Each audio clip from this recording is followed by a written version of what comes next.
Another medical testing firm is hit by the third-party breach at AMCA. More officials say there's no EternalBlue involved in Baltimore's ransomware attack. Real hacking isn't like the movies. It's alive, Frankenstein malware, that is. Huawei offers a no-spy agreement. The draft U.S. data strategy is out.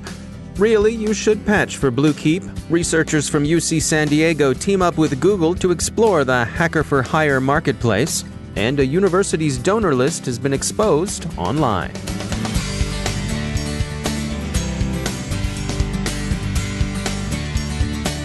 It's time to take a moment to tell you about our sponsor, Recorded Future. Recorded Future is the real-time threat intelligence company whose patented technology continuously analyzes the entire web to develop information security intelligence that gives analysts unmatched insight into emerging threats. And when analytical talent is as scarce and pricey as it is today, every enterprise can benefit from technology that makes your security teams more productive than ever. We here at the CyberWire have long been subscribers to Recorded Future's Cyber Daily, and if it helps us, we're confident it will help you too. Subscribe today and stay a step or two ahead of the threat. Go to recordedfuture.com/cyberwire to subscribe for free threat intelligence updates from Recorded Future. That's recordedfuture.com/cyberwire. And we thank Recorded Future for sponsoring our show. Funding for this CyberWire podcast is made possible in part by ExtraHop, providing cyber analytics for the hybrid enterprise. Learn more about how ExtraHop Reveal X enables network threat detection and response at extrahop.com. From the CyberWire studios at Data Tribe, I'm Dave Bittner with your CyberWire summary for Wednesday, June 5th, 2019. Medical testing firm LabCorp has disclosed that it too was affected by the breach at third-party collection services provider American Medical Collection Agency. At the beginning of the week, Quest Diagnostics said that about 12 million people were affected by data AMCA held that were accessed by some unknown, unauthorized party. LabCorp puts the tally of those affected in its part of the incident at 7.7 million. A second member of Congress, Maryland Senator Van Hollen, has joined his House colleague, Representative Ruppersberger, to announce that the government is confident EternalBlue wasn't involved in the Baltimore ransomware attack. Baltimore's systems remain a mess, but the city thinks it will have things more or less 90% cleaned up by the end of the weekend. Investigators are trying to make sense of various tweets and social media comments that suggest the attackers might have done at least some doxing in addition to the encryption they inflicted on those poorly protected servers. The projected cost to the city is estimated at more than $18 million, but the night is still young. Different victims of ransomware show different results in their recovery. In contrast with the ongoing Baltimore horror show, Norsk Hydro was fairly well prepared and quick to respond to its own ransomware incident. The company reported its first quarter results today, and underlying profits are down 82%. That sounds bad, but it's actually good. The hit from the ransomware turned out to be bad, but not nearly as bad as it might have been. We've all seen the Hollywood hack, right? The hacker, properly pierced and tattooed and behoodied, taps vigorously on the keyboard and snarls, "I'm in." And then, sure as shootin', the hacker's in, as you can see when they cut to a kernel panic on the victim's screen, as the victim's boss screams, "Huh? What? No!" Like that, right? Well, no, not right. That's ZDNet's take on the results of a Bitdefender study of how the Carbonac gang works anyway. They take months of preparation before they hit a bank, so it's more Ocean's 11 than it is War Games.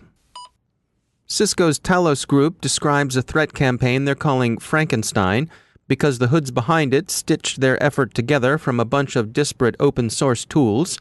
Active between January and April of this year, Frankenstein's operators gained entrance into their targets by phishing with Trojanized documents. The attack they've sewn together uses at least these open-source items. First, a component that detects if the sample's being run in a virtual machine, a project from GitHub that leverages MS-Build to execute a PowerShell command, another component from GitHub project FruityC2 for building a stager, and yet another GitHub project, PowerShell Empire, for its agents. They may be derivative, but they are by no means stumblebums. Talos calls them moderately sophisticated and highly resourceful, and thinks that more threat actors will do likewise in the future. Suppose you want to do some cybercrime, but your own technical skills aren't quite up to the task. There's a growing market for hackers for hire who would be more than willing to assist you for a price. The CyberWire's Tamika Smith has the story.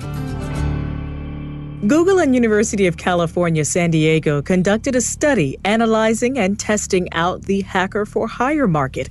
They created email accounts solely using honeypot Gmail accounts, created buyer personas, and started their search to solicit hackers. Here to talk more about this is Ariana Mirion. She's a PhD student at UC San Diego, where her research is on security and systems, and she served as the first author and lead researcher on this team. Thanks for joining the conversation, Ariana. Thanks for having me, Tamika. I'm glad to be here.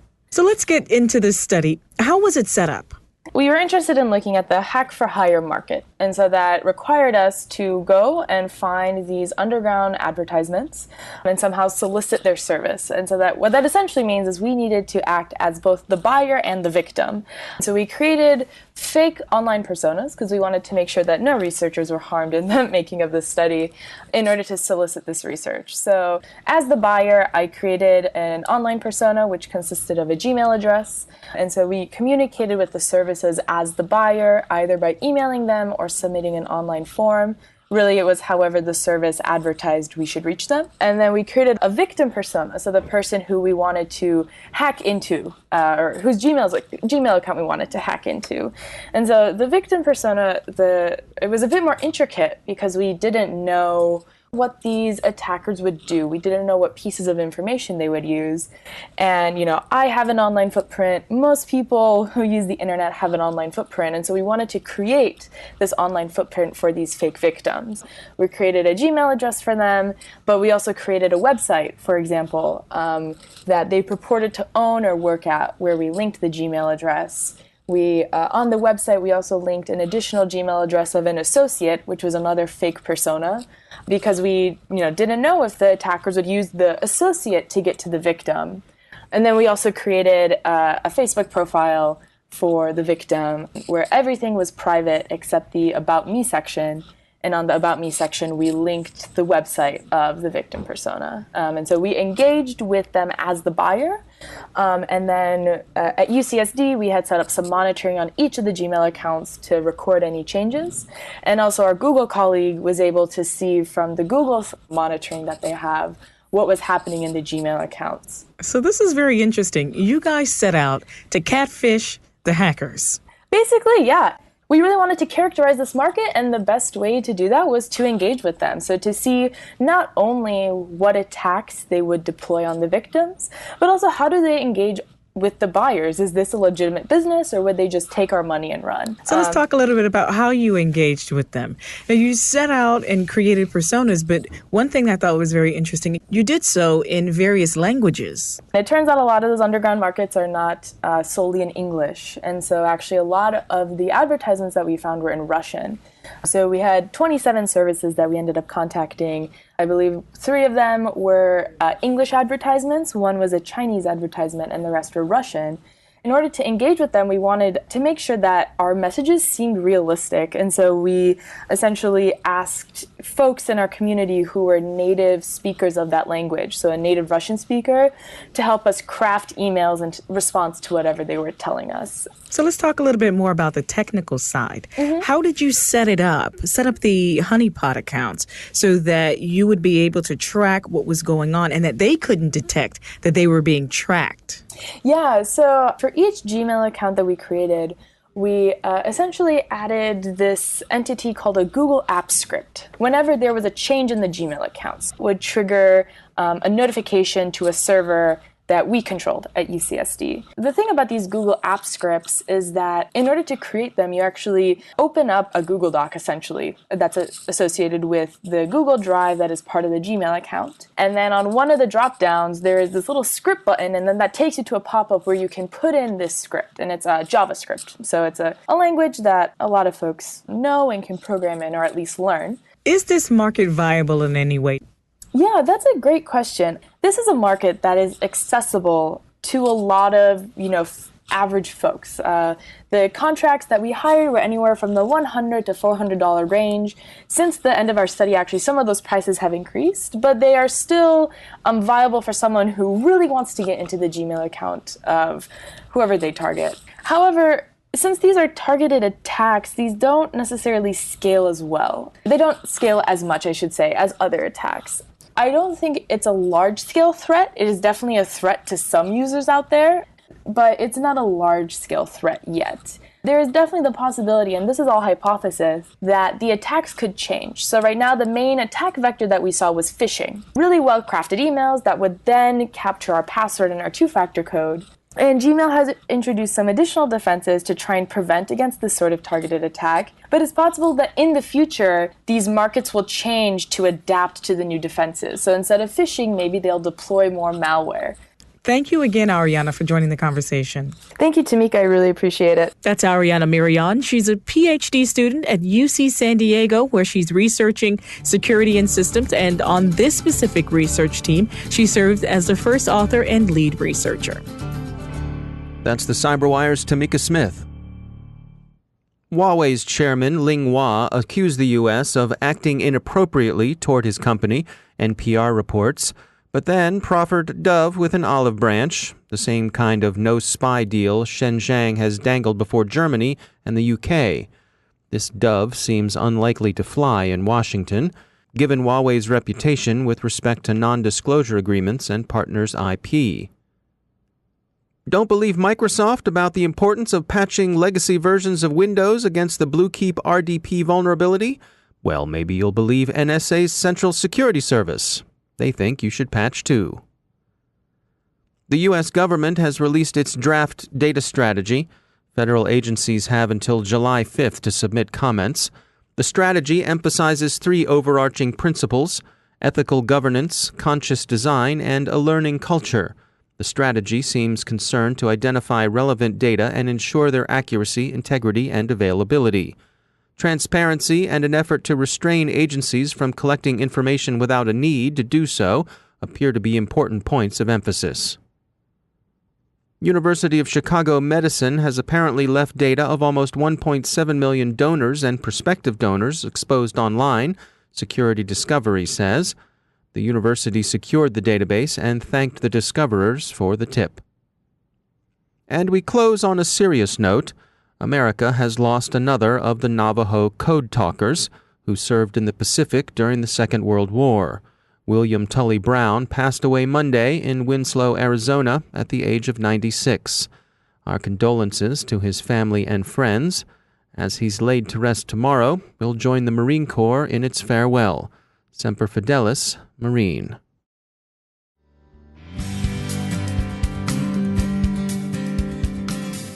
Now it's time for a few words from our sponsor, BlackBerry Cylance. They're the people who protect our own endpoints here at the CyberWire, and you might consider seeing what BlackBerry Cylance can do for you. You probably know all about legacy antivirus protection. It's very good as far as it goes, but you know what? The bad guys know all about it too. It will stop the skids, but to keep the savvier hoods hands off your endpoints, BlackBerry Cylance thinks you need something better. Check out the latest version of Cylance Optics. It turns every endpoint into its own security operations center. Cylance Optics deploys algorithms formed by machine learning to offer not only immediate protection, but security that's quick enough to keep up with the threat by watching, learning, and acting on systems behavior and resources. Whether you're worried about advanced malware, commodity hacking, or malicious insiders, Cylance Optics can help. Visit Cylance.com to learn more, and we thank BlackBerry Cylance for sponsoring our show.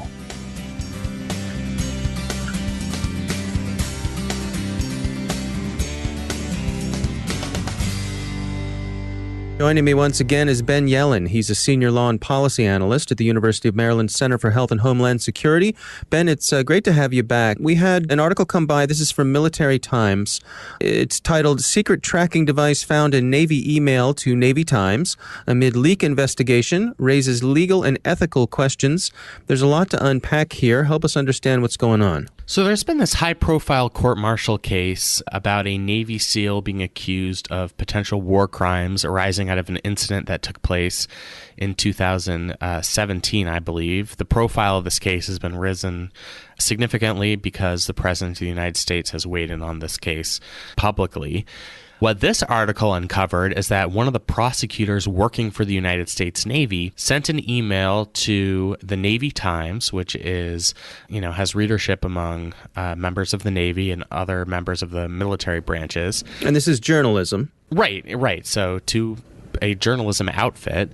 Right. And that email was embedded with a secret digital tracking device. So it's unclear. It doesn't seem like this device was any sort of type of malware. It didn't reveal any personal information that was on the computers of the journalists who work for the Navy Times. Mm-hmm. But it did try, or at least attempted to collect metadata from those devices. It was attempting to identify potential leaks arising out of this case. And to do so, it was trying to identify the IP addresses being used by Navy Times accounts. Right. It was transmitting that information to a Navy database in California. This causes a lot of potential legal problems from my perspective. The Electronic Communications Privacy Act requires generally either a warrant or some sort of legal subpoena to use any type of device, electronic or otherwise, that would reveal metadata from a private individual's account. Again, these people are not members of when we're talking about journalists, they're not members of the armed forces. They are private individuals subject to our constitutional rights. Now, because this is the military, it's being conducted from the Navy prosecutor's office.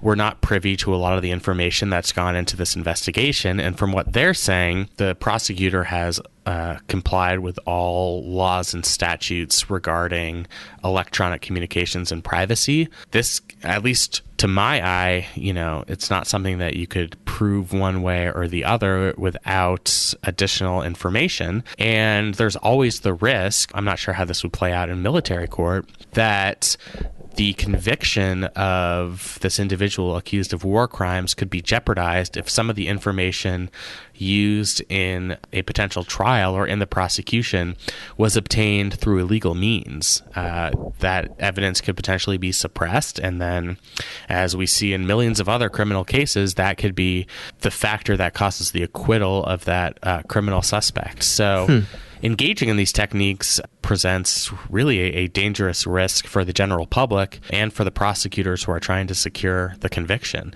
When this was brought to their attention, to the folks who had installed this email tracker, what was their response? So the prosecutor himself, through his office, declined to comment, but the Navy, through its spokesman, said quite vociferously that all investigations coming from this prosecutor's office are conducted, quote, in accordance with applicable laws, properly coordinated, and executed with appropriate oversight. The Navy is saying that they're complying with all laws and regulations, even though the prosecutor's office itself, which is the one that sent emails with these tracking devices, and they not only sent them to media sources, but also to members of the defense's legal team, that prosecutor is declining to comment. Yeah, it seems like an unfortunate distraction. We have this serious case that could be taken off the rails potentially by this issue. Right. We're talking about something that's literally life and death, and the defense has already filed motions to have the entire case dismissed based on this unlawful surveillance, which would be an absolute disaster from the perspective of the Navy prosecutor. The reason we have the exclusionary rule in place in our court system is to prevent law enforcement, to give them a disincentive to break laws in how they conduct investigations and surveillance. So if they haven't dotted the I's and crossed the T's in terms of making sure that these techniques are legal, and there are certainly questions as to whether they've done that, then they're not only jeopardizing this particular prosecution, but the reputation itself of this prosecutor's office. And that could have very damaging effects down the line. All right. Well, Ben Yellen, thanks for joining us. Thank you. A quick update. Since Ben and I recorded this segment, a military judge removed that lead prosecutor from the case. The defense had asked the judge to dismiss the case or remove the prosecutors because of the email tracking, and the judge had the prosecutor removed. And that's the CyberWire. Thanks to all of our sponsors for making the CyberWire possible, especially our supporting sponsor, Observit, the leading insider threat management platform. Learn more at observit.com. The CyberWire podcast is proudly produced in Maryland out of the startup studios of Data Tribe, where they're co-building the next generation of cybersecurity teams and technology. Our CyberWire editor is John Petrick, social media editor Jennifer Iben, technical editor Chris Russell, our staff writer is Tim Nodar, executive editor Peter Kilpie, and I'm Dave Bittner. Thanks for listening.